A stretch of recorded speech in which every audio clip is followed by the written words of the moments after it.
Naruto exclusive videos lemon come out on my boosty. You can watch and subscribe. Link in the description, like the video and write a comment, enjoy watching. Description: Sakura is 25, and her life in the world of a quiet and progressive society is completely losing its colors. Sasuke silently abandons her on a trip. Her parents scold her for wasted time. Tsunade forbids her to work at the hospital.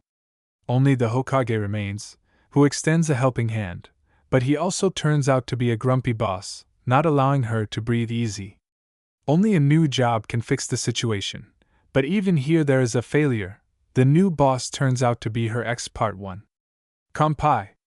Sakazuki rises solemnly above the table. Glasses of wine, mugs of hops, and a joyful cry from the company follow him. Kanpai. The glass trembles and rings in different ways. Beer foam splashes, and under the cheerful laughter, thin girl's wrists are decorated with a couple of burgundy drops. Meat sizzles pleasantly on the teppan. Other visitors laugh behind the partition. Warm light softens faces and smiles, and quiet music in the hall makes you lean forward to the table. The conversation is so cozy and comfortable. Ah, if only we could get together like this more often. Aino speaks first, her burning cheek falling onto her palm. Otherwise it's all home, work, boredom. Even missions are so rare now that I feel like an old woman putting on my uniform. Cammy, and I'm only 24. You haven't turned 26 yet, Tenten snorts, wiping the foam from her lip and slamming her mug of beer onto the table. Do you know what it's like when your parents sign you up for a bride show? Tenten, my dear, you're certainly an honor for our family, but don't forget that you have to get married too. How much longer are you going to wait? Hinata giggles into her fist as her neighbor makes funny faces. Ino looks at her friend with a laugh, rolling the stem of her glass in her fingers. Sakura drains her Sakazuki. There's nothing to do when you're married. Temari supports him with the weight of experience and leans back on the sofa. First service, then friendship. Someone made me get married. Now goodbye to the position of Kazekage-sama's advisor. And what am I supposed to do here? Tell me again that you are unhappy, Ino playfully quips, and the blondes exchange sharp glances. The Kazekage sister, who has a weekend dacha in both the land of fire and the land of wind. Yes, everyone would be so bored. Would you lend me Shikamaru as a husband for a week or two? What else? The princess flares up instantly. Oh well, let's not talk about these summer houses. Tenten cuts in again and sighs tiredly. You both have husbands. Don't they tell you every time that the clock is ticking, that we ourselves are not getting any younger? Damn, the more I hear this, the more boring it becomes. Is happiness measured by husbands in our time? And what about Niji? Ino asks ingratiatingly, while her friend drains her mug in large gulps. Don't you have anything with him? He's in the land of snow, the commander of a new A&B unit, Sakura says, boredly moving her fingers along the tabletop of a porcelain cup. So far away, Hinata sighs quietly. It must be hard for you, Tenten. Why did you immediately remember him? The girl bangs her mug and blushes. We are comrades in arms. Nothing special. And he has a lot of things to do. What am I doing here? What am I doing here? Oh, come on, Yamanaka smiles unctuously.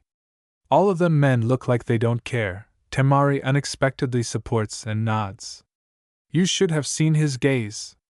Brother did mention you a couple of times, Hyuga quietly adds from the corner. What are you all doing?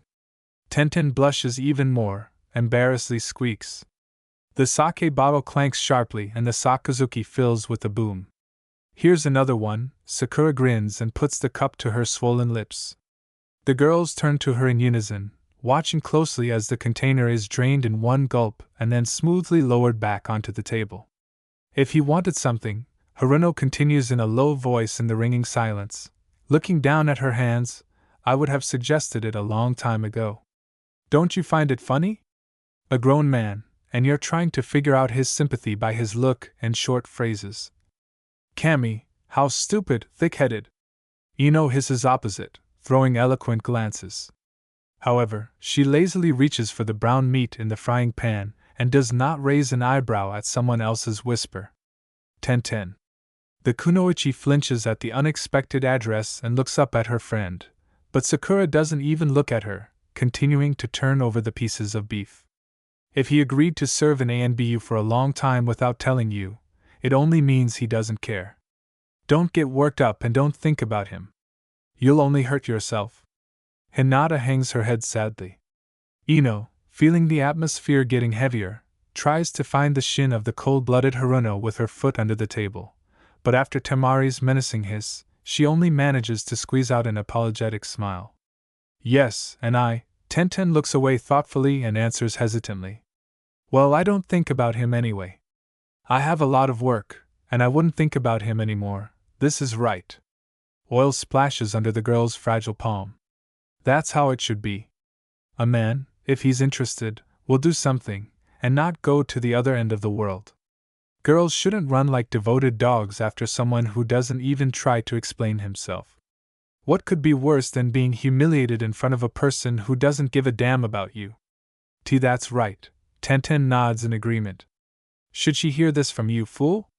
Finally, Ino explodes and lifts her chin defiantly. And for a second, Sakura freezes. Strands of flowing silk cover her profile from the others, but the hand with chopsticks frozen over the frying pan obviously emphasizes the pause. Hinata looks from one friend to the other in horror, and cannot find any way to escape the upcoming scandal. Tenten stares fearfully into her empty mug, digging her fingers into the handle. Temari delicately clears her throat and tries to show complete ignorance with her whole appearance. And Yamanaka smiles with a sense of victory, but her proud grin does not linger on her lips for more than 2 seconds. Haruno raises her calm and emotionless gaze.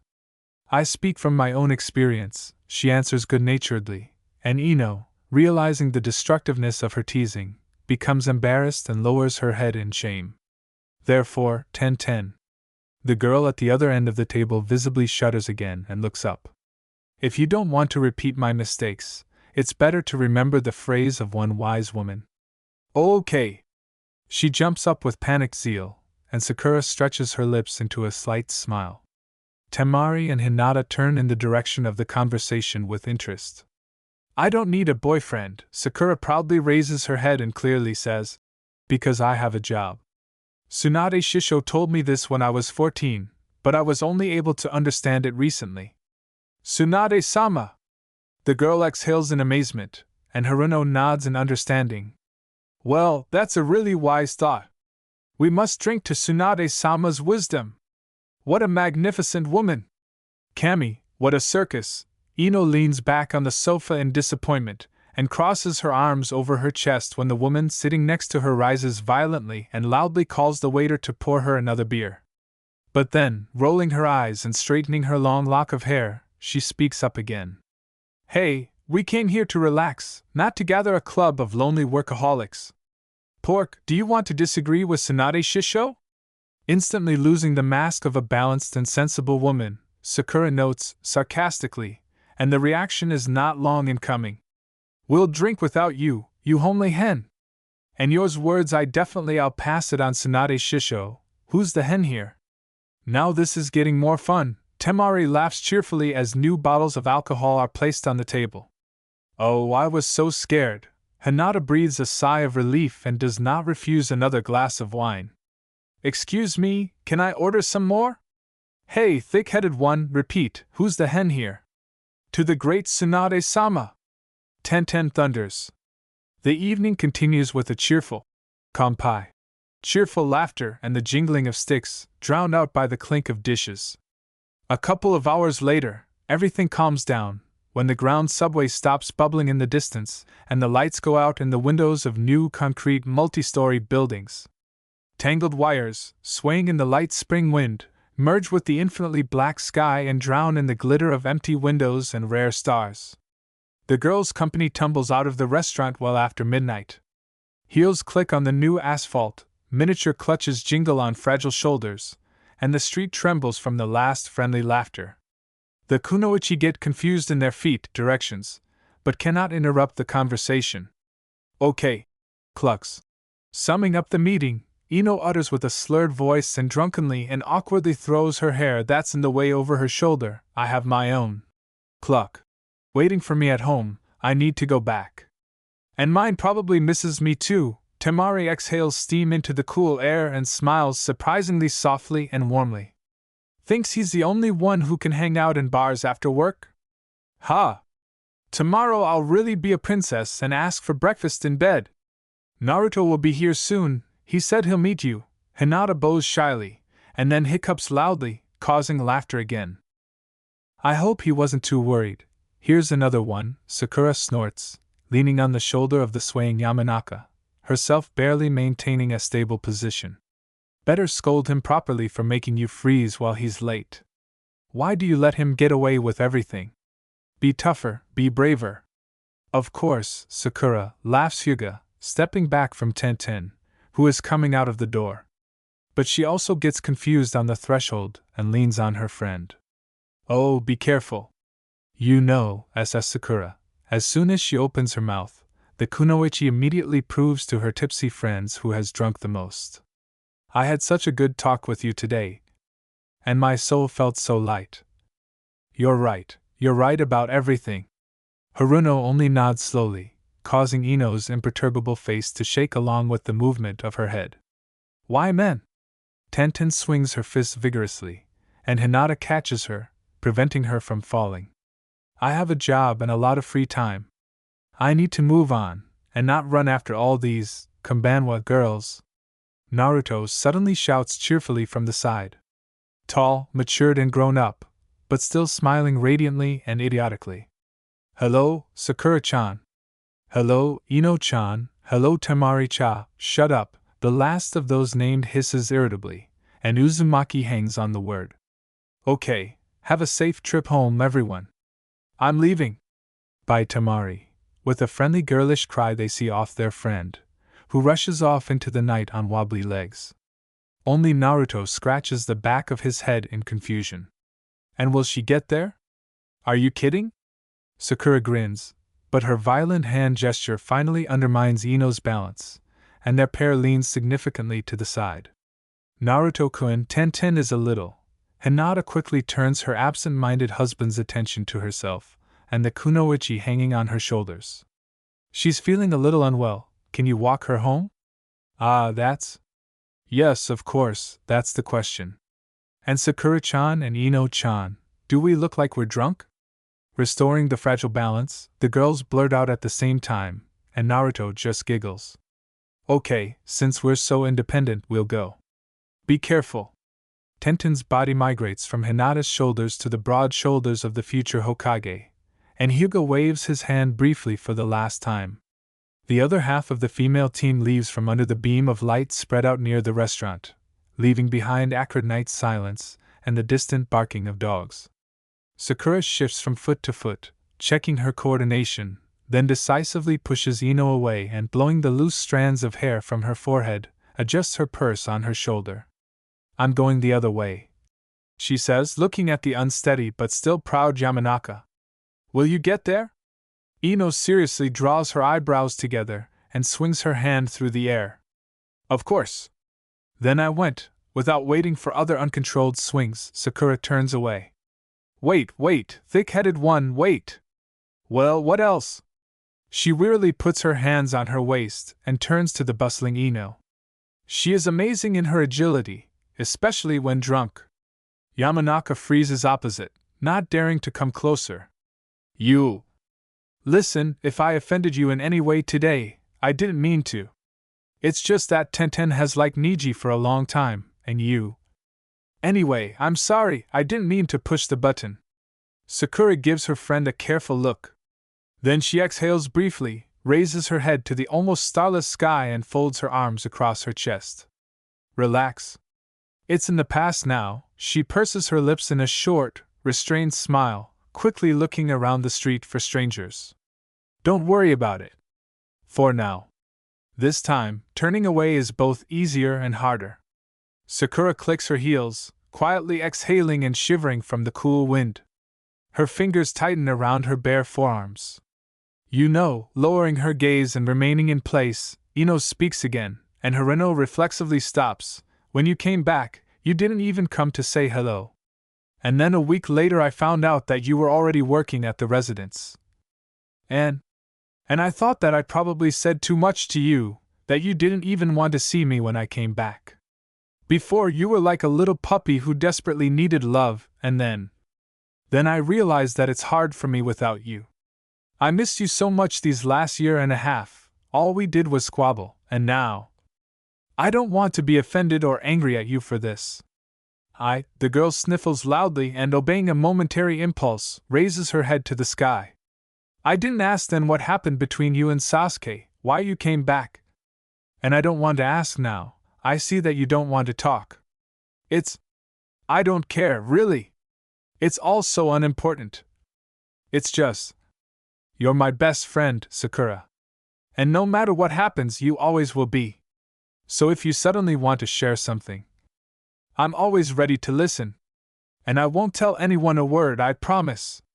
Just don't close yourself off. The light lies on her narrow back in warm spots, snatching the remains of life from the darkness. The girl still doesn't move from her place, and Yamanaka looks at her expectantly. It seems she's not even breathing. The seconds drag on with rare gusts of wind, the rustling of leaves deep in the courtyards, the conversation behind the wall of the restaurant. Are you drunk? Sakura says mockingly, but Ino senses the tension in her voice. Pork, of course we are friends. Stop talking tearful nonsense, I'm fine. Better go home and get a good night's sleep. When you're drunk, you turn into a repentant sinner. Then you yourself will whine about how ashamed you are. Shoulders tremble from loud words, the skin on your hands turns white from the fingers digging into them. The friend sadly looks at the frozen figure, unable to convince it to turn around. The main thing is that you heard me. Yamanaka surrenders without a fight and hears a ragged sigh. Good night, Sakura. Be careful on your way home. The retreating footsteps are clear and loud. The handle of her bag clanks like iron, the departing kunoichi coughs into her fist. Sakura stands there for another minute, listening as everything around her grows quiet. But the wind continues to howl in the night, as do lonely dogs somewhere in the distance. Stupid, she spits out, picking up her words, and runs off in the opposite direction with quick steps. Only her cheeks burn unusually hot, and she has to brush the moisture from her eyelashes. Haruno walks unnaturally straight through the deserted village. Wooden houses, old and so familiar, hang over narrow alleys and tight gateways. There are not as many lanterns in the old part of Konoha as in the new one, so the dim moonlight turns gray on the beams darkened by time, shrinks into black holes on the columns. The asphalt part of the road ends very soon, and the patent leather toes of her shoes hit the dusty rocky ground with a dull thud. Partly, Sakura is glad that they chose a restaurant in the old part of the village. It was quiet and calm here as usual. No transformer boxes hummed in the corners, no metro noise outside the window, no phone beeping over the ear. Only the trees rustled, cicadas chirped from the forest, and her own footsteps pounded. She was used to remembering Konoha exactly like this, homey, calm and quiet. It is in it that most of the bright memories and warm experiences remained. And the new one. In the new one is her current life. And Sakura desperately wants it not to intersect with her old one. Coming out onto a shady alley, the kunoichi reflexively raises her wrist and looks at her watch. Time, 5:01. She would have just left work now, if she hadn't asked for time off for such a rare friendly outing. She smiles and, for the umpteenth time that day, raises her eyes to the sky. Now, the closer she gets to the edge of the village, the brighter the stars in the sky become. It's so funny, because she's been afraid to see them again in their sparkling clarity and brilliance for more than 2 years. Before, she compared them to precious diamonds scattered on dark velvet. And now, salt sprinkled on a dark spot on an expensive dress. Otherwise, it won't wash off. A new step echoes down the street with a familiar clatter. The stonework is cold and smooth, and Sakura reflexively straightens her back and proudly raises her head. This is how she walks now, at 25, no hunchback, no embarrassed lowered eyes. Just a direct and tearful gaze, going into the distance. Around the next turn, she hears a familiar hum. Its source turns out to be a vending machine with drinks, and the girl is not surprised by such an innovation. Some innovations of progress, painfully pleasant in the cool of the night. A can of cold green tea falls loudly into the dispensing compartment, and Sakura slowly lifts the lid and reaches for her favorite drink. The artificial light of the scoreboard spills over the benches in a diffuse spot. The kunoichi sits down directly opposite to give herself the feeling of an eternally active nightlife. In the neon light, she does not seem too lonely, at least to herself. And this is calming. An open-can hisses, her throat is moistened by a long and pleasant taste.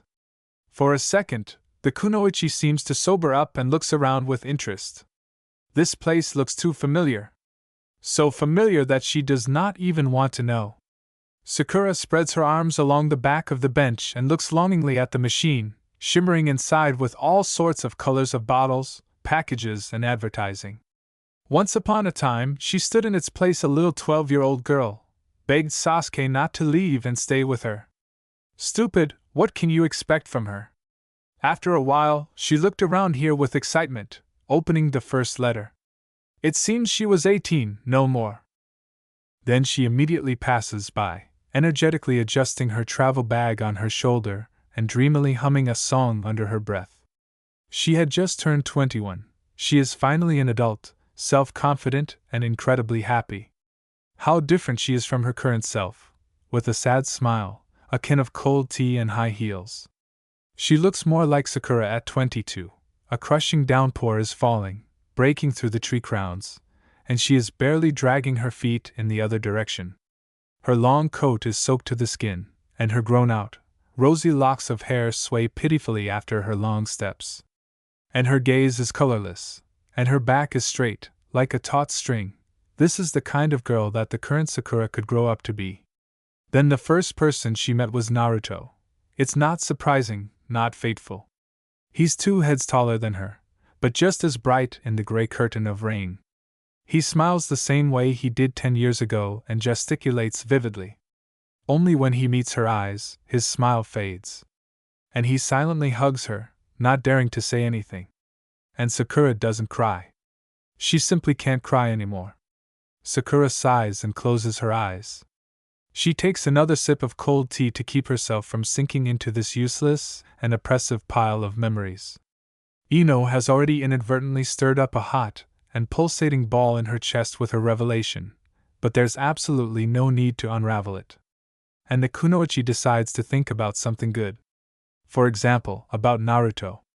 It's funny, but over the years she becomes more and more attracted to him. Confident, determined, cheerful. And also tall, with big blue eyes and a strong jaw. You are very lucky with your husband, Hinata. Sakura laughs hoarsely, bending her arm at the elbow and taking a sip from the can. And what's more truthful is that he was lucky to have you. Who could have seen the future handsome man and hero in the eternal klutz? No one could have, except her. Sakura herself blinked. The girl suppresses a laugh and thinks about Ino. It's amazing how her friend has changed over the years. From a sarcastic, restless, eternal leader, Yamanaka has turned into a tactful, sincere girl who chose her family. Sakura chased after her so much, trying to catch up, that she herself did not notice how their paths diverged in different directions. On the other hand, Ino has always been like this, thought about family more than about the ninja path. It was much more important for her to find a reliable shoulder, and not the status of a shinobi. Little Sakura wanted everything at once, like any girl, but talent did not hatch in her for anything, neither for seducing boys, nor for mastering techniques. She had one talent, to work hard.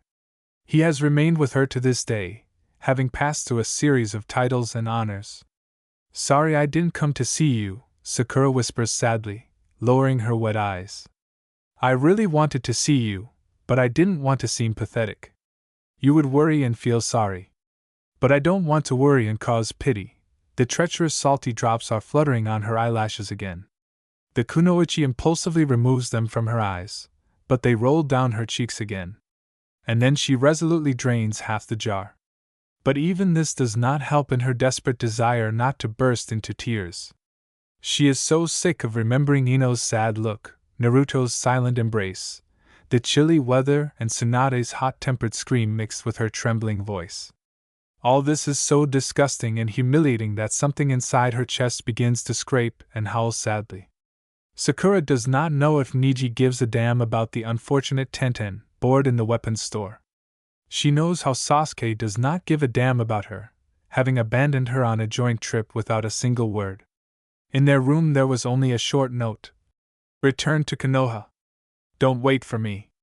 And so, without a single reason, without consoling speeches and parting words, without explanations of feelings and non-feelings, 22-year-old Sakura Haruno paid for a room in a mossy hotel for 3 more days, hoping that this was a joke. But it was not a joke. For another week she thought that she was urgently called to the village, and Sasuke simply went along the intended route. But the bird brings the answer the next morning that everything is fine in Konoha. Sakura wanted to rush in pursuit of him, afraid that the Uchiha would commit some irreparable act again. But the provisions in the backpack were only enough for the journey home, and the money remained in his wallet. From the outside, it even looked ridiculous and desperately stupid. Sasuke still had her food, her money. He did not steal it or borrow it, she gave it to him herself without any extra requests, so that she would feel happy when he would pay for the 2 of them in some cafe. He had everything calculated for 1 person on the trip, and Haruno understood and accepted this. But only a week after returning to the village, this money turned up in an envelope on the 6th's desk. He sent them along with a report that didn't mention Sakura at all. She was abandoned. Silently, indifferently, and disgustingly. And the price for that was her first kiss, her first night, and unimaginable happiness in just over a year. She was left alone with her dreams shattered, her career as a mere neen going downhill, and the contemptuous looks of her parents. I told her, don't you dare run after him. Mabuki spoke passionately to her father while washing the dishes after dinner. Why did she run after him? She had everything here. Instead of finding a good boy and marrying him, she couldn't even marry her Uchiha. Who would need her like this now? Eccentric, willful, spitting on her superiors. What a disgrace. Are you thinking of going back to the hospital? Tsunade raged, locking the office door with a key. You quit your job and your duties, and for what? For a mission to gather information about new plants? You shouldn't have lied to me. You didn't make a single report. You only needed an excuse to leave with Sasuke. And what did it lead to? No, Sakura, this won't do. You'll only return to the hospital over my dead body. You're my student, my pride, but this… Sakura is in pain. Then at 22, and now, at 25. Fingers squeeze the iron with force. The crumpled side of the can crunches heartrendingly, and inside, like the girl, the remains of the drink gurgle wetly. In it alcohol, and in a jar tea. A tear hesitantly slides down her flushed cheek. Haruno suppresses a gurgling sob in her throat and abruptly rises from the bench. He swings straight at the heart of the sickeningly beautiful sky and sends the can straight there. The sharp edge of the torn iron slides over his fingers as a farewell, leaving a barely noticeable scarlet stripe, and flies away with a whistle into the darkness. Go to hell! Sakura screams into the void, and salty drops fall from her delicate skin, shimmering for a moment in the air among the hair flying from her shoulders. Didn't I have the right to make mistakes? Why should I be the one who is pathetic? How can you? How can he? How dare he? A ragged breath escapes from the lips, and for a second the alley is in calm silence. Ragged breathing, tousled strands, and desperately watery eyes. In the distance, beyond the line of trees, a can quietly hits the ground. Didn't you feel anything? Didn't the time we spent together mean anything to you? Why did you do that? I didn't deserve that. The machine hums for a long time, silently listening to the curses addressed to it. The kunoichi rushes about, scrapes her heels on the stone, bites her lips, and doesn't know who to turn her gaze to. Only the elongated shadow behind her dances on the bench convulsively and nervously. Hey, you! She suddenly points her finger at the sky, considering him to be to blame for everything. Do you think you can laugh at me? Didn't you give me a chance and then silently abandon me? I'm not a rag to wash the floors with, then why? Why am I still in so much pain? Sakura sobs, and she herself is frightened by the sound she makes. She feels so sorry for herself and so disgusted by herself that she covers her face with her palms and awkwardly steps back, swaying on her trembling legs. Yes, all of you. All of you. All you do is laugh. A mother laughs at her loser daughter, a friend laughs at her workaholic friend, an ex laughs at a weak-willed one. Even the boss doesn't value me, and he was my teacher. Why is everything like this? Why is everything so lousy? Don't I deserve at least a little bit of love and understanding? At least a little bit? A cold gust of wind tosses her hair, and the girl timidly takes her hands away from her face. But the air also gives her an invisible slap, sticking strands of hair to her damp cheeks, lips, and nose. Sakura sniffles loudly and takes another careless step back. Her purse clanks loudly under her feet, and her body loses its balance. The blow from the incredibly hard armrest hits her tailbone. Haruno falls onto the bench and winces from the sharp flash of pain. Well, why, hating everything around her even more, she howls and slides down onto the seat, rubbing the bruised part. Even the bench is hitting me, why? What did I do? Well, what? Sakura thinks that what is happening is some kind of evil, unfunny joke. Her plans for this evening definitely did not include curling up on a cold bench and smearing mascara all over her face from her roar. But life hits harder than anything else. It brings constant surprises, throws up memories at the wrong moment, and constantly wants something incomprehensible. Sakura still has no idea what exactly it wants, and maybe she will not guess at all. What does it matter when it hurts, is cold, offensive, and sad? She presses her knees to her chest and clasps them with her hands, pitifully directing her gaze at the machine that continues to hum. This makes her feel calmer. At home, she has the same illuminated clock on the nightstand, the same humming refrigerator in the kitchen, the same colored bottles and packages in the drawers. She is not alone with all this, no. In the rapidly running stream of progress and affairs, it is impossible to feel lonely, because someone is always nearby. At least the neighbors, who have exactly the same ringtone on their phone as she does. Eyes stick together. The light of the machine is blurred over the dark surroundings, the chest rises more evenly, touching the knees. Quiet. Quiet, as before in this village, covered with thick foliage and the melodic singing of cicadas. Sakura fidgets and decides to close her eyes for just a second to fully come to her senses. But exactly 1 second later she falls into a deep sleep. That's why she doesn't hear her phone ringing, illuminating the inside of her bag. And a couple of minutes later, a shoe slips off her tucked foot, falling with a dull clang onto the stonework. And in the varnished surface of the shoe, covered in road dust, someone else's feet are reflected, stopped next to the peacefully snoring kunoichi. The long hand rhythmically twitches around the circle, overcoming the numbers. The dull ticking peacefully creeps across the office, dissolving in the papers statically folded on the table, the dust particles curling inside the column of light. The line of shadow rolls down the lonely back of the chair along the seat, stepwise stripes the sides of the desk drawers, and greedily absorbs the remains of the frozen room. Tick-tock. Tick-tock. The second hand jerks from 12, and the minute hand sluggishly inclines to the next division. 11:10.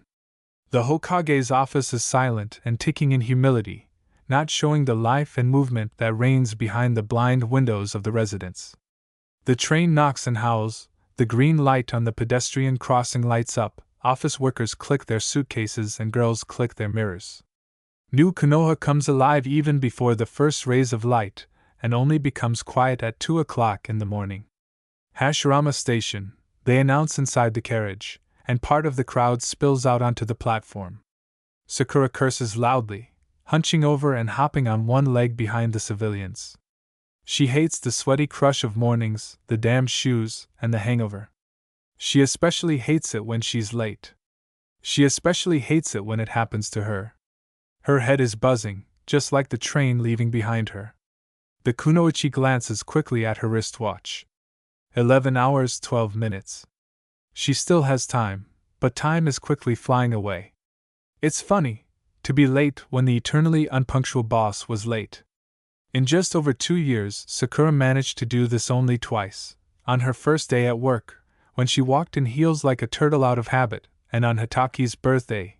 He seemed unwilling to show up for work, and she spent the entire night working on reports. But both times she met him in the hallway. And both times, the encounter was not the most unpleasant of all possible. "Why do I have to wear these stilts?" Haruno hisses through her teeth, mincing quickly towards the residence, and looks at the office windows just in case. But no, it's still dark there. The short staircase seems like a whole mountain road on the way to the temple. "Good morning." Bursting through the doors, Sakura exhales, and the girl raises her head from behind the reception desk. "Has Mr. Sixth not arrived yet?"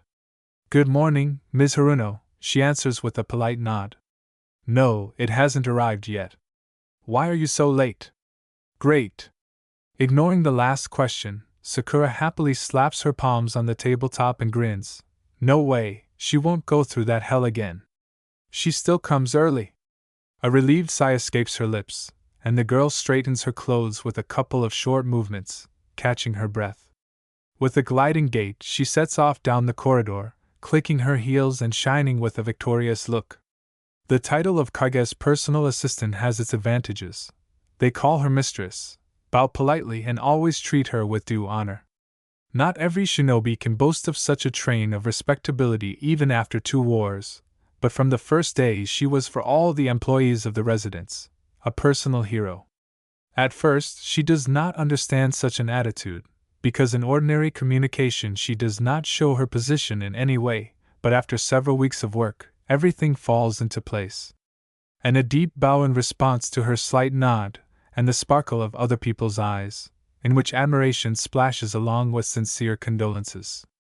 "Good morning," reflexively shaking her head at the greetings of others, Sakura walks sedately down the corridor. "Good morning, Ebisu-san." "Good morning, Kamara-chan." "Good morning, Shikamaru." "Good morning, Kaka." The heel freezes in the air, without completing the step, and the kunoichi's pupils narrow. Sweat breaks through her back like a cold. From behind, she hears the sound of her neck cracking in anticipation. A few quick steps back and a deep bow. Sakura clearly feels her lower back rise in pain from yesterday's blow with the armrest. But she can only allow herself to purse her lips and close her eyes, counting the seconds until she is allowed to keep her back straight. It's almost Jiza, if Sakura weren't a little proud and willful. However, now her knees are shaking slightly from the nerve stretched like a string, pinched by the uncomfortable position. "Good morning, Mr. Six," she says in a low voice, and squeezes her fingers. The joints turn white, and the nails turn scarlet. A tired sigh. "Straighten up." She straightens up as abruptly as she bows. As if the tumbler doll wobbles in the other direction and suddenly freezes. All that remains is a direct look, like the evil painted eyes of a toy, and hands folded on his legs, like lazy respect for etiquette. Kakashi's eyes express immense fatigue and irritation. Like a wolf who was not bitten painfully in the ankle, but still bristled, despite the fact that there was a puppy in front of him. But Sakura knows better than anyone, gnawing on the owner's leg, that's quite an undertaking. Especially if your master is a pain in the ass and spends his free time performing all kinds of moral torture that can only be crammed into false polite phrases. And Hitaki is a master of his craft. It's no wonder how just one attentive look from him makes your hands sweat and your tongue stick to the roof of your mouth. The Hokage takes apart pieces and puts them back together again, and mockingly lays out all his conclusions in polite sentences. A casual passerby might think that he is the ideal of a caring boss, but Haruno knows for sure, is the worst monster you can imagine. Naturally, in the work process, even Akatsuki treated each other more humanely than Kakashi, whom she had known for a long time. The sixth one lazily tilts his head to the side, looking the girl up and down, and Sakura instinctively repeats his movement. But the mirror from her is exactly the same as in the amusement park, crooked and stupid. It's not bad to get some sleep before work after a wild night, he squints, but the kunoichi sees mockery reflected in his gray eyes, and she involuntarily swallows.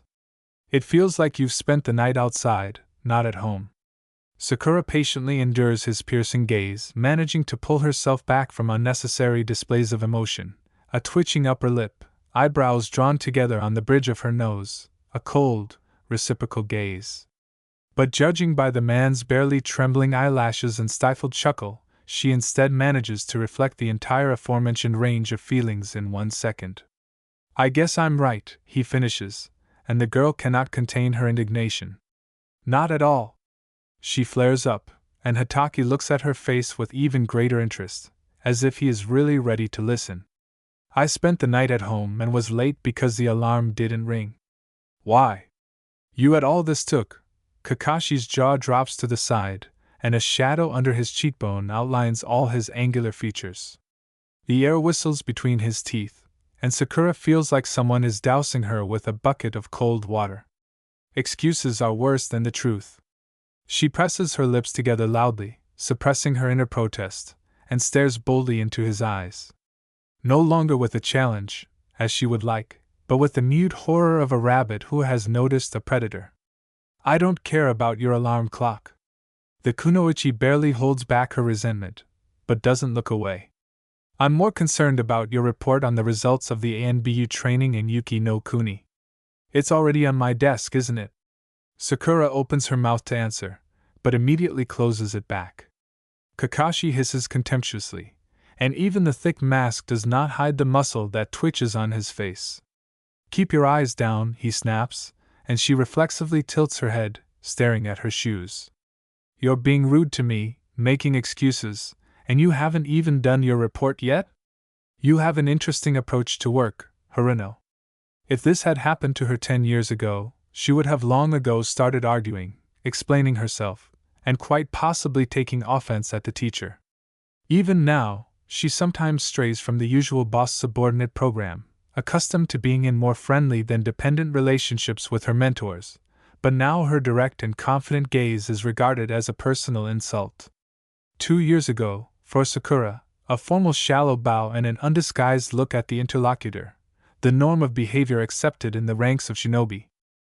But when she, along with the 6th, gets to see the fire daimyo himself, she will never forget the sleepless nights in the same room with her former teacher. His unpleasant slaps on the back, regulating the depth of the tilt, twisting her fingers so that she folded them correctly on her knees, and a long dark look when she indignantly raised her head to him. Lower your eyes.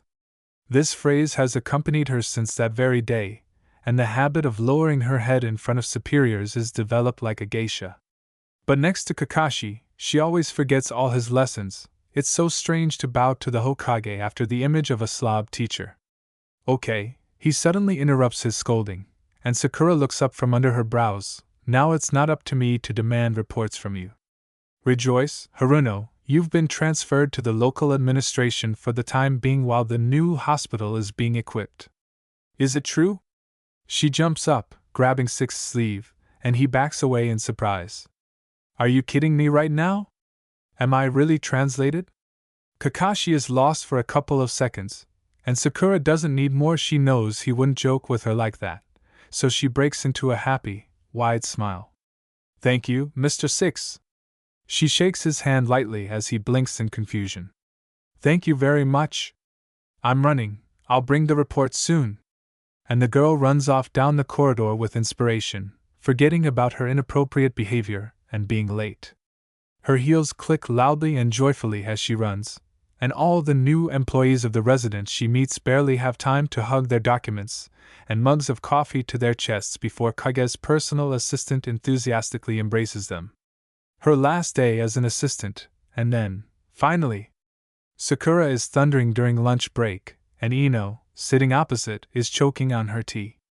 Finally, I won't have to sit until 1 in the morning, sorting through papers and huddling on the train in the morning. Can you imagine? He transferred me. Yes, not particularly appreciating the happiness that has befallen his friend, Yamanaka phlegmatically agrees and blots the puddle on the table with a napkin. You really wanted to go back to the hospital, but Tsunade was like crazy. Did he really talk her into it? Here's another one. The kunoichi throws up her hands, but her mood does not change and she falls blissfully onto the back of the chair, dragging the dessert along with her. Tsunade Shisho would hardly approve of my transfer. She and Thorn are worth each other. I was transferred not to the hospital for now, but to the local administration. Management? Ino looks up, puzzled. Well then, what are you happy about? You haven't returned yet anyway, and you'll be doing the same thing. You don't understand. Haruno interrupts and leisurely puts a spoonful of ice cream into her mouth, looking out the window of the cafe at the pink buds beginning to break through on the branches of the sakura. Konoha administration, this is my chance to move to the position of head doctor of the new hospital. While the opening is not yet scheduled, and during this time I will have time to get all the necessary recommendations for the new place, get busy with the arrangement, and prove myself as the best medical nin. Do you think that these 2 years I have been sitting around and doing nothing but running around on Zenosa's errands? Ino raises an eyebrow skeptically, studying Sakura's face, which is not at all exhausted by intellect. Honestly, I think so. Sakura bites her spoon and glances sideways at her friend. Well, no, chewing half the sounds, she proudly pronounces. By the way, it's even better than if I had toiled in the old hospital all these years. I would have neither management skills nor knowledge of reporting. I would have to sweat to make up for it in a short time and not destroy the hospital. And now. The girl smirks and moves back to the table, forcing Ino to watch the sudden change with caution. Now I am the best Iranian among the great countries. Sakura raises her index finger contentedly. An experienced jonin who served as an assistant to the Hokage himself, bends the middle one, and I also personally provided support to other countries and secured supplies of herbs from different corners of the world. She bends her ring finger, and Yamanaka rolls his eyes, unable to look at her face shining with pride and importance. Thick-headed, are you really the best of the best? She drawls sarcastically, but her friend doesn't pay attention to the teasing. How come there's no cue to be your husband, since you're so cool? I'm just modest. It is noticeable, Ino chuckles, but then, as if catching the right moment, she squints slyly. Do you know how to increase your chances of becoming head doctor? Sakura widens her eyes in surprise. And how? The friend looks around furtively and beckons closer with her finger. The kunoichi succumbs to the provocation and carefully moves closer, offering her ear. You need, whispers Ino, closing herself off from the rest of the room with her palm, marry the Hokage. What? People at the neighboring tables look around at the sound of clinks as some of the dishes slide off the table and the legs crunch across the floor. Sakura is pinned to the wall by such a statement, and Yamanaka, completely satisfied with the effect produced, calmly shrugs her shoulders. Why not? She feigns surprise, while Haruno shyly makes short bows to the excited waiters and customers. You're the best of the best, and the Hokage is the best of the best. It's a nice jump up the career ladder, and all paths will be open for you then. Do you even understand what you're talking about? Sakura hisses under her breath, quickly lifting the dishes onto the table. He's a pain in the ass. And I feel nothing for him except pain, grief, and forced recognition. Moreover, I'm not going to ride on anyone's back. I can do everything myself. You're the one who only thinks about how to shove the damn Niji into Tenten. Don't apply this analogy to me too. Shove it in? Me? Ino chokes on air, but Haruno knows this restless girl too well. If you offered her to become a Nakodo, she would reach unprecedented heights. Ino is demonstratively offended, snorting, but is not going to deviate from the topic. You are so decisive and thick-headed now. And in general, after breaking up with Sasuke, you have completely changed in the matter of your personal life, as if you hadn't been running after him for several years. I ran, yes. So what? Sakura raises her eyebrows and lifts her neat chin in defiance. But I'm used to not standing still, but to learning lessons from everything. If I explain it more clearly, then everything that happens is for the best. If I hadn't spent so much time running after him, we wouldn't have parted ways. Who knows at the bottom of what craters my body would have been found. I believe that this is my destiny, to learn from my own experience. And my experience has shown that I have no one to rely on except myself. Of course, I value you, Tsunade Shisho, and the others immensely, but I should be my only support. Ino sighs. Who is taking this right away from you, you fool? Yamanaka leans back in his chair and looks wearily at the unwavering confidence on his friend's face. Seriously speaking, there is nothing wrong with marriage. And you perceive it as if I am shoving a red rag at you, and you have already grown horns. The point is not to give full responsibility to someone else, but the opposite, to help share it. After breaking up with my first boyfriend, I was just as eager to fight and thought that I didn't need anyone. And then Sai came along and you became a homely hen. Sakura purses her lips and widens her eyes with feigned regret. But it's my choice, and without missing a second, Ino replies. On the contrary, I want to thank Sai for the fact that, despite all the difficulties and hardships, he gave me a choice. I chose what was best for me and where it was more comfortable. And you know what is most valuable, what you don't even talk about. Haruno tilts her head in attention. Support. He does not let me get bogged down in the thick of terrible responsibility, my regrets, my guilt for past mistakes. We, of course, are independent people, but we ourselves can rarely perceive ourselves sensibly. Your husband, this is your shoulder, on which you can rely in any difficulties. This is the person who will always stand by your side, and no one will limit you in making your own decisions. A good marriage, these are not shackles, but a ladder to freedom and happiness. Not for everyone, Sakura stubbornly chops. Maybe you're just lucky to have him, although I find it hard to imagine Sai as a good partner. Everyone has their own tastes. That's right, she agrees without any problem. But understand, not everyone meets such faithful and beautiful ones. Most often, everyone pursues their own selfish goals. And we cannot hide the fact that we pursue them too. It's just, I realize for myself that love binds me. I cannot make balanced decisions in my destiny while someone else is standing next to me. I have to rely on circumstances, other people's goals and tastes.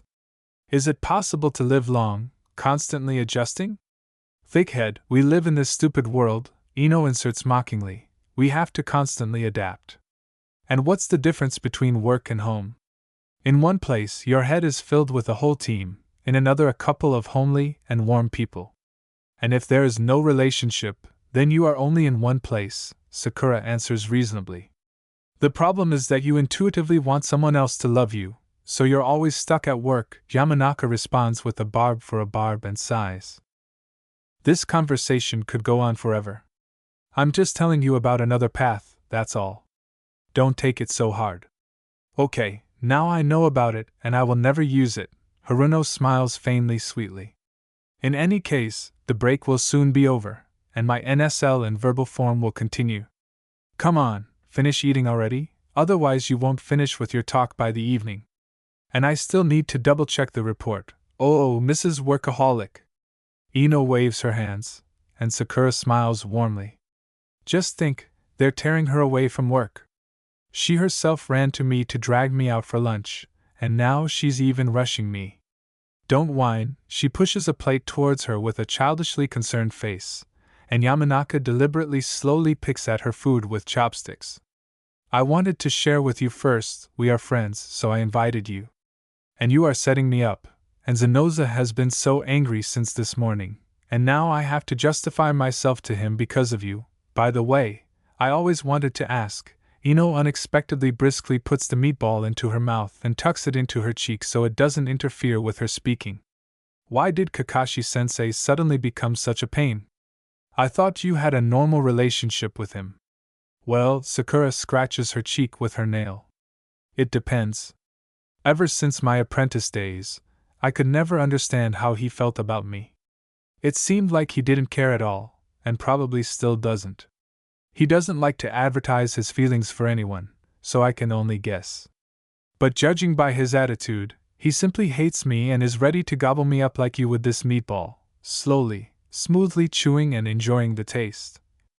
Yes, Choo-Choo, why did you stop? You're saying that too, reluctantly swallowing the food that had lost its taste, Ino winces. I don't know, maybe that's true, but he was the first one to hire you, and there were all sorts of rumors going around. It was pretty bold. Yes, Sakura looks down at her hands and smiles slightly. It was brave. And I am grateful to him. It was a week of rain. The very beginning of autumn, when nature is still green and colorful with summer colors, and the freshened air is full in the sky, reminding us of the coming cold. The streets are flooded with glass puddles. The multicolored progress gloomily freezes like soulless titans under the very dome of clouds. Sakura quarrels with her parents.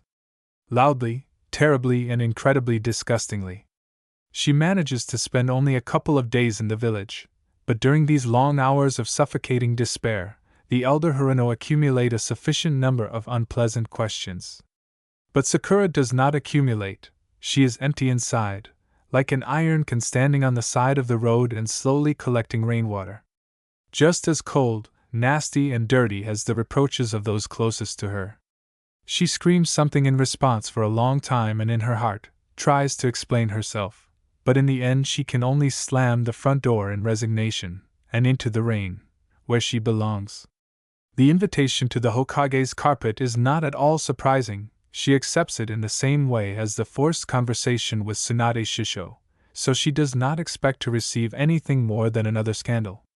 Therefore, she stands in the middle of the sixth office as an inconspicuous shadow, ready to accept any of his words and curses. It doesn't matter anymore what he says, she's managed to hear enough about herself over the past couple of days. But Sixth says nothing. He looks at her lowered head and dirty cloak for a long time. And then suddenly offers her a position as personal assistant. Without introductions and long speeches, without questions about what happened and mockery. From now on, you will no longer call me Kakashi-sensei, he says, looking at the bridge of fingers clasped in front of him. You call me only Mr. Six. You work from 10 to 10, but often you will have to stay until night. The work is difficult and laborious, so before you take up the post, I will give you a week to master the basics. Yes, Kakashi-san. She stutters. Yes, Master Six. I don't tolerate familiarity in the work process. I won't repeat myself several times and look for mistakes myself. If you shirk or run away, I'll fire you without a word. Sakura hesitates, but listens attentively. Then it seems like some kind of miracle that broke through the curtain of the downpour. But the kunoichi blinks as Kakashi falls silent thoughtfully, looking off to the side. I've known you for a long time and I'm sure you can handle it. I have high hopes for you. Don't let me down. Yes, Lord Sixth. She breaks in half, and this is the first time she instinctively and impulsively makes this movement. She folds her palms at her sides like a boy, looks at her wet shoes and the floor, not daring to look at the face of her former teacher. He is doing her a great favor. So great that she does not know how to thank him. And Kakashi sighs. Heavy, familiar, and a little sad. Sakura sighs the same way now, seeing Ino off at the threshold of the residence, and languidly waving her hand after her. She smiles warmly, looking at how animatedly her friend goes home, and is a little envious. Ino has grown up just like her, but unlike Haruno, she is completely happy. And she still feels like she is just one step away from happiness, up the career ladder, in her relationship with her parents, to the beauty salon. As if she is still a little behind her self-confident rival, hiding her mistakes and failures under the mask of determination and self-sufficientness. But their paths are completely different. Yamanaka, with a natural sense of aesthetics, rummages in the soil inside flower pots and vividly discusses new bred specimens. And Sakura rummages through papers and is in some sense happy that she can influence the future of her village. So rapidly rushing forward, like herself. When she gets the position of head physician of the new hospital, she will probably be just as happy. Two favorite paths will converge, medicine and mountains of papers. Sakura knows that it will be difficult, but she does not plan to deviate from the intended path at all. Maybe this is her home, where it will be calm and cozy. But for now there is only one thing left, and what is this? The folder falls right on top of her hands, and the kunoichi reflexively pulls her palms away from the keyboard. There is a burning gaze on the back of her head, and she doesn't need to count to 3 to figure out who it is. She only needs to stand up smoothly, maintaining a straight and graceful posture, make a slight turn towards the speaker, and bow her head obediently. I told you to be more specific. References to real facts from monthly reports, conduct an analysis of the results for each season, select characteristics for new candidates. Kakashi's eyes darken with anger, turning into an indifferent black iris. But his voice remains unwaveringly even, and this makes it even more creepy. Haruno, I don't like to repeat myself. Why, despite this, do you do things your way? I thought. Sakura glances at his face, trying to predict his next reaction, and Kakashi straightens his shoulders in anticipation that this information will be enough, in light of the previous more detailed report. He draws in a hoarse breath and looks away in irritation, moving his jaw to the side. And this tense expression is an accurate testimony to one of the last stages of his anger. The kunoichi quickly thinks about the possible consequences of this dialogue, and what will happen to her long-awaited translation, and decides to make a knight's move. She raises her head and tenderly, with the pressure of a loving mother, takes the man's trembling palm into her own. Kakashi-san, just between us. Hataki meets her open and feigned sincerity gaze. Numbers are not always necessary, the result is more important. And I am confident in the result. And besides, you better stop getting nervous about all sorts of little things. At this rate, wrinkles will soon appear, and you are not getting any younger. And I am not saying this because I am leaving your subordination. I'm worried about you as if you were an old friend, but the others might not even notice. Thin female fingers carefully squeeze the hand. Take care of yourself, you can't spare the nerves for everyone. Six looks into her eyes searchingly for a few seconds, while Sakura smiles sweetly. You're getting cheeky again. Her smile twists, and she looks down. It's too intimate to hold his hand for such a long time. Her fingers involuntarily unclench, and Kakashi shakes his palm in the air, trying to get rid of invisible dirt. You'll redo it tomorrow, he commands habitually, turning away, and Sakura momentarily lifts her upper lip in irritation. Do it. Haruno gets used to her mentor's rude and distant behavior over the course of 2 years. But she still can't get used to the regular desire to gather her chakra into a fist and smash, at the very least, her desk. She's left to vainly wave at the air when the sixth's broad back disappears behind the office doors. And she makes these angry passes with her fists exactly until she accidentally touches the chandelier and stops its nervous vibrations with fright. Being an adult is interesting, but more often than not unbearable. Especially in peacetime. Come again! The twang of a wind chime and the muffled voice of a shop assistant come from behind. Sakura stops in the stretched rectangles of light of the shop window, and sadly lifts the forlorn package to her face. Under the stretched plastic, the angular outlines of a box of sweets appear, which costs her more than 4,000 yen. A small bag of mochi rustles on top, which she intends to festively taste on the way to her parents' house. Everything for you, Mom, she sighs and, with a silent cry in her eyes, raises her head to the inky sky. Cammy, how did it come to this? I'm spending money on bribes for my own mother. But the sky is silent. And Sakura doesn't expect any kind of answer from it. Her feet are numb and tingling, getting used to the flat and incredibly pleasant soles of ordinary sandals. The shoes, tied to the handle of her bag, rhythmically swing in tempo to her lazy steps. Yes, this is not the kind of peaceful life Haruno once dreamed of. Not like this. Missions were always exhausting and difficult, but every shinobi is prepared for such a fate from childhood. And for some reason, they don't tell you at the academy what to do when the shinobi profession turns out to be not so necessary. Probably the phrases, "When peacetime comes you can," would sound too strange. There is no peacetime for a shinobi. He is always ready, like a spring, to rush into battle to defend the country. But fortunately or unfortunately, that time has long passed. 8 years have passed since the end of the war, but looking at the peaceful street late at night, you can't say at all that anyone still remembers the terrible time of bloodshed. The union of 5 great countries gave a free road to civilians, and they captured the world entirely, with colorful signs, tons of advertising, endless bureaucracy, and increased importance of etiquette. It is easier for Sakura to talk and hit him in the forehead than to bow to her former teacher and get used to the hardships of relations with society. And the latter is significantly exacerbated, since in martial law there is no gradation.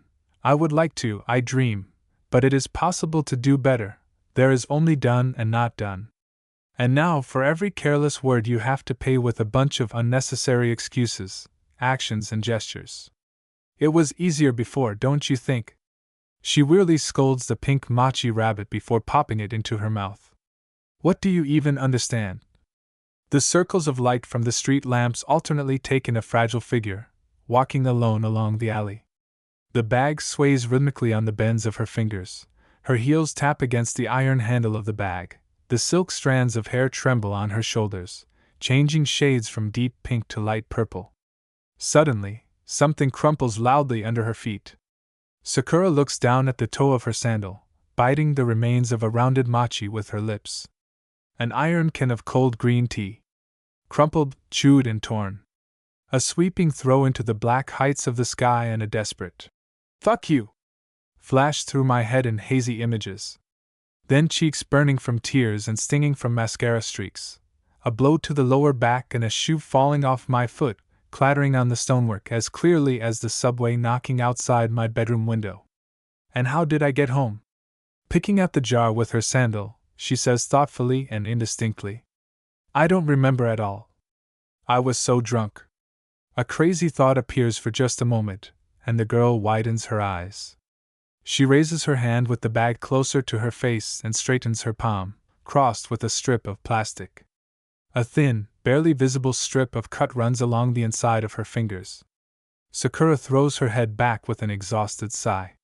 Yes, seriously. Why did I get so drunk? Alcoholism, the worst option for accepting the world. Sometimes, quite successful, but generally disgusting and pitiful. Exactly the same as the father, sitting on the ingeva and meeting his daughter with a drunken look. Sakura! His pink cheeks stretch into a million wrinkles and dimples, and the kunoichi looks longingly at the tipsy Kizashi. How long have I not seen you? Our beauty has finally arrived. How beautiful you are, just like Mom, Dad. The girl sullenly comes closer and involuntarily frowns. Have you been drinking again? The old man pokes his gnarled fingers into his chest. No, oh, what are you saying, daughter? Come here, come and hug the old man. I haven't seen you for so long. The younger Haruno is dumbfounded and leans over awkwardly. The smell of fumes is noticeable in her nose, and she winces as the man digs his fingers into the clasp of her brow. His embrace is hot and sincere, and her polite pats on the back, exhausted and pitiful. Footsteps knock dully on the withered wood. The door creaks just as it did 3 years ago, notifying all floors of the old house of the arrival of a stranger. The TV in the living room broadcasts without interruption. The light is on, and from the kitchen a pleasant smell of dinner, which is probably already freezing in the refrigerator, wafts there is no one to eat. I'm home, Sakura announces in a low voice, taking off her shoes on the threshold, but in response there is only another hubbub of the program. And the girl feels somehow disgusted by the viscous silence. She goes inside, rustling the bag.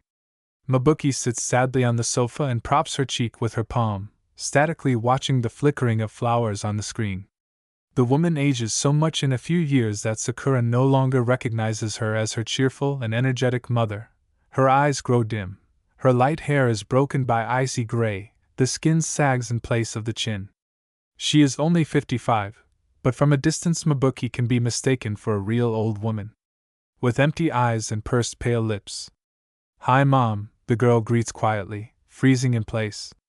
It is so strange and sad for her to remind her that she is in this room. I decided to come to you. And the elder Haruno slowly turns her gaze to the sound and jumps up. Sakura. The daughter forces a smile. Kami, how you scared me. Why did you do it so suddenly? You could have at least warned me and said hello at the threshold, otherwise you're creeping up on me like a ghost. Mom, can't you hear? She answers with a sad voice, but she herself doesn't really know what she means.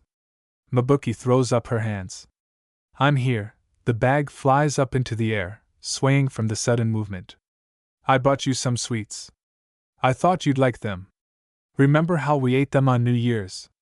A tender smile touches the woman's lips. She becomes younger in a second, as if she hadn't aged all these years.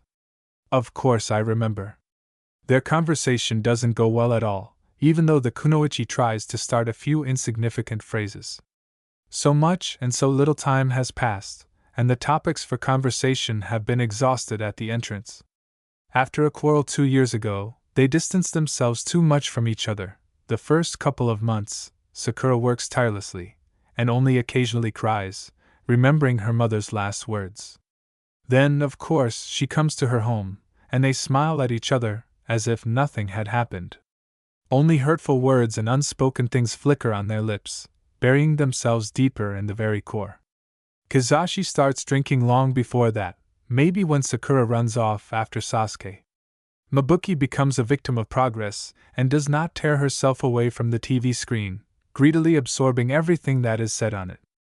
Only the usual phrases remain that need to be said to give a reason to come back and ask the same thing again. Still haven't lubricated the hinges? But I still haven't gotten around to it.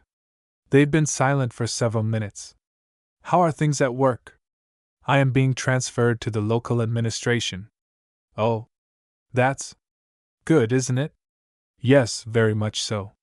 The tea in the mug is aromatic and familiar, but behind its curtain of steam the house stretches out like a pitiful memory of something good and bright, but now long since destroyed.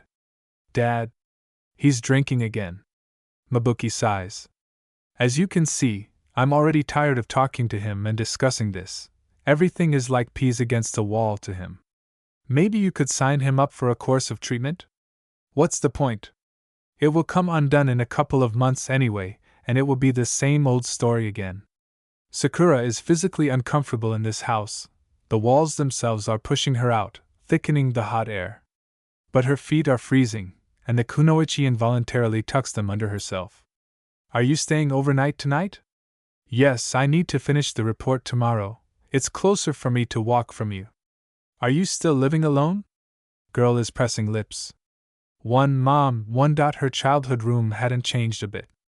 Narrow, small, with a mountain of toys near the bed and a massive oak wardrobe next to the window. It was bought for her at 10 for her academic success. The happy family photo still stands in the frame, where Sakura smiles broadly and enthusiastically, raising a kunai over her head.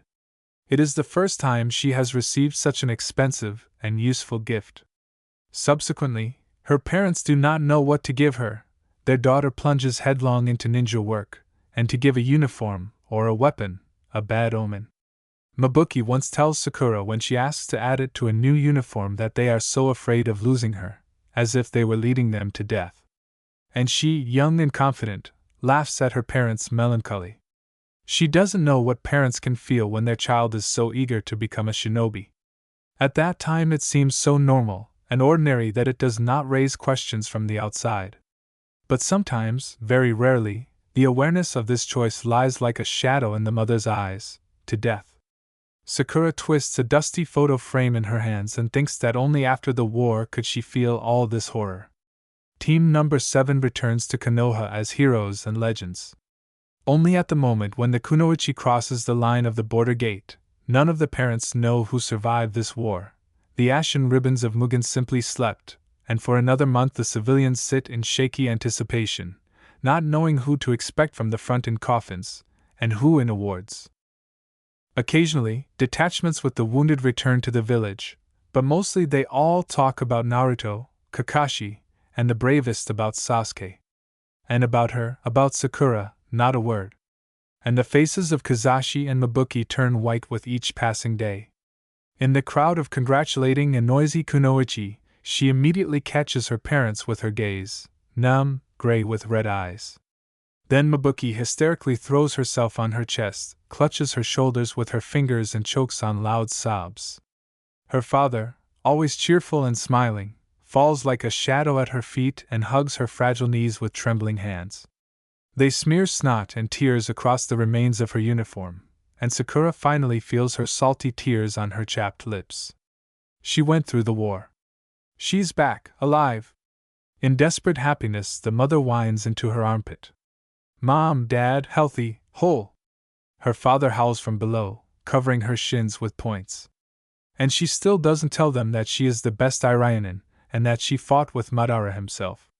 She doesn't tell them how, gritting her teeth, she didn't sleep for a week and passed out for 15 minutes during a rare snack. She doesn't tell them how painful it is for her to hear that she is worthless and pathetic after several years, pressing herself against the wall of the corridor and swallowing tears of resentment. A peaceful life brings stability, regular TV shows, an affordable bottle of sake at the nearest store. But along with it comes a complete lack of understanding of what is happening and why. Why do they buy such a magnificent gift for a decade? Why are they afraid to give money for a weapon? Why do they cry when they see him alive, and then spit in his soul upon his return? Sakura falls on the bed and inhales the scent of lavender. Mabuki continues to change her bed out of old habit. But there is something intoxicatingly painful about the smell and the softness of the sheets, which is why she comes back once a month. This is her home and her family. Falling apart, strange, but hers. Maybe Sakura herself is falling apart from the inside, but she doesn't want to notice it. Maybe that's how life should be. Your transfer is cancelled. What? The kunoichi blinks in shock, not wanting to believe what she heard. And Six doesn't even notice, continuing to read the message. How is that? Cancelled? Order of the daimyo, he explains briefly and looks up from the screen. This concerns the project to restore the police. Sakura nods slowly, but still doesn't understand. That's how it is. Kakashi studies her puzzled face for a long time, noticing how her gaze darts around the office and how her tense lips tremble. He sighs. Your task helped the new captain with paperwork. The man speaks again, and Sakura focuses her gaze. It will take 2 months, no more. After that, I will schedule your transfer directly to the new hospital. Is it true? She suddenly flares up, but under Hataki's heavy gaze she fades again and corrects herself. Yes, Master Six. You've already started preparing for this, so you'll figure it all out quickly. He coughs into his fist and frowns, turning back to the screen. But just in case, send me reports on all the actions taken. Got it? Yes, sure, the kunoichi bows reflexively, but immediately straightens up. Mr. Sixth, aren't police matters handled separately? Kakashi clicks his tongue loudly, raising an irritated gaze, and Sakura lowers her head, avoiding a reaction. But her modesty lasts for 2 seconds. And who will become the captain? She immediately widens her eyes with interest, and Six leans back in his chair, preparing for a new verbal battle. However, he doesn't have time to answer. I am the captain, a cold, even voice cuts from behind. Sakura's breath catches in her throat, and she looks over her shoulder in horror. Threshold office costs Sasuke Uchiha.